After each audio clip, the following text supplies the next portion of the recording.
Xristian axşam yemək yeyəndə, xristian dünyası, yemək yeməmişdən əvvəl dua eləyirlər, sonra yeyirlər. Müsəlman dünyası yeyirlər, qutarırlar, sonra dua eləyirlər, şükr eləyirlər. Yəni xristian daha əvvəl o müsəlmanlar dolaşdırır ki, yedim, doydum, indi şükr eləyə bilərəm. Amma xristian dünyasında belə deyil. O əvvəlcə qarşısındakini görür və onu verən, ehsanı verənə bir dənə vaxt ayırır ki, çox sağ ol ki, bunu vermişsiniz.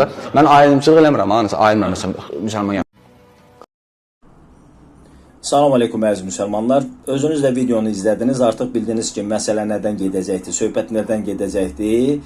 Deməli, bu Azərbaycanda yaşayan xristianların bizlərə, yəni biz müsəlmanlara belə deyək, bir növ iradı kimi gətirilir və səs yazısı da gördüyünüz kimi üstdən qoyulubdur və dəfələrlə olubdur ki, müsəlmanlar istər mən tərəfdən, istər digər müsəlmanlar tərəfindən xristianların cavabı verilibdir və inşallah bu dəfə də növbəti cavab onlara gələcəkdir.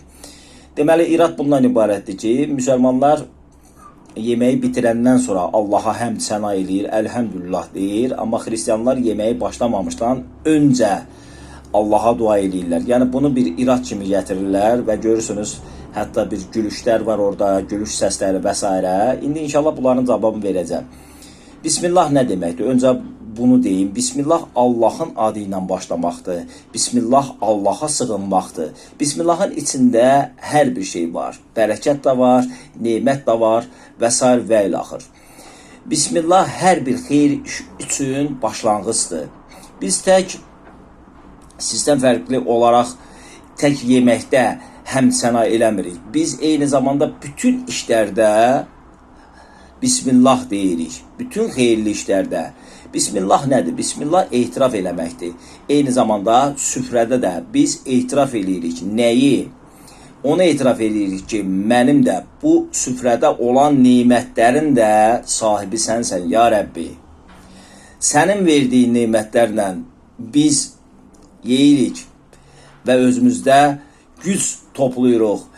Gücümüz olsun deyə həyatımıza davam edək. Bax, Bismillah bu deməkdir. Sənsən bizi hərəkətə gətirən, sənsən güc və qüdrət sahibi. Eyni zamanda yeri gəlmişkən elə bir hədisi də nəzərinizə çatdırsam, daha gözəl olar. Hədis Əmirəl-Müminin Əli əleyhissalamdandır. Abdullah ibn Yəhya Əmirəl-Müminin Əli əleyhissalamın yanında bir kürsüdə oturur və sözə başlayır. Sözə başlayanda Bismillah demir. O zaman stuldan yıxılır və başı yarılır.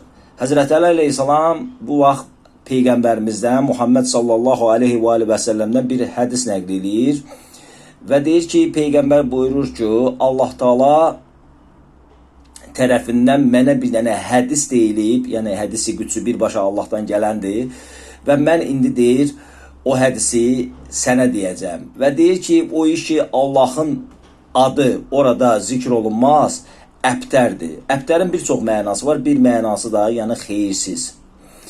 Həzrəti Əli əleyhissalam deyir ki, yəni həmən kəsin aqibəti xeyirli deyildir, xeyirli olmaz.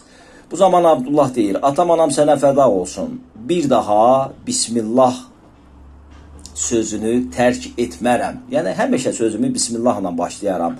Həzrəti Əli əleyhissalam o zaman deyir ki, bəhrə apararsan. Abdullah sözünün arxasınca deyir ki, ya Əmirəl-Müminin, Bismillahirrahmanirrahimin təfsiri nədir? Həzrəti Əli əleyhissalam buyurur ki, bəndə Quran oxuyan zaman və ya hansısa iş görmək istədiyi zaman bu adı deyərsə, yəni Allahın adı ilə başlayarsa, bu adın bərəkətinə bu işi yerinə yetirir. Yəni Allah o işə bərəkət verir və arxasınca deyir ki, o işin ki başlanğıcı Bismillahirrahmanirrahim olar, o iş mübarək olar. Deməli, ay xristiyan aləmi, ay xristiyan dünyası, indi bildiniz biz nəyə görə Bismillah deyirik? Hamısı o Bismillahın içindədir. Qalib İslamdır, qalib İslam ümmətidir, qalib İslam dinidir. Esselamu aleykum və rəhmətullahi və bərəkatuhu. Sağ olun.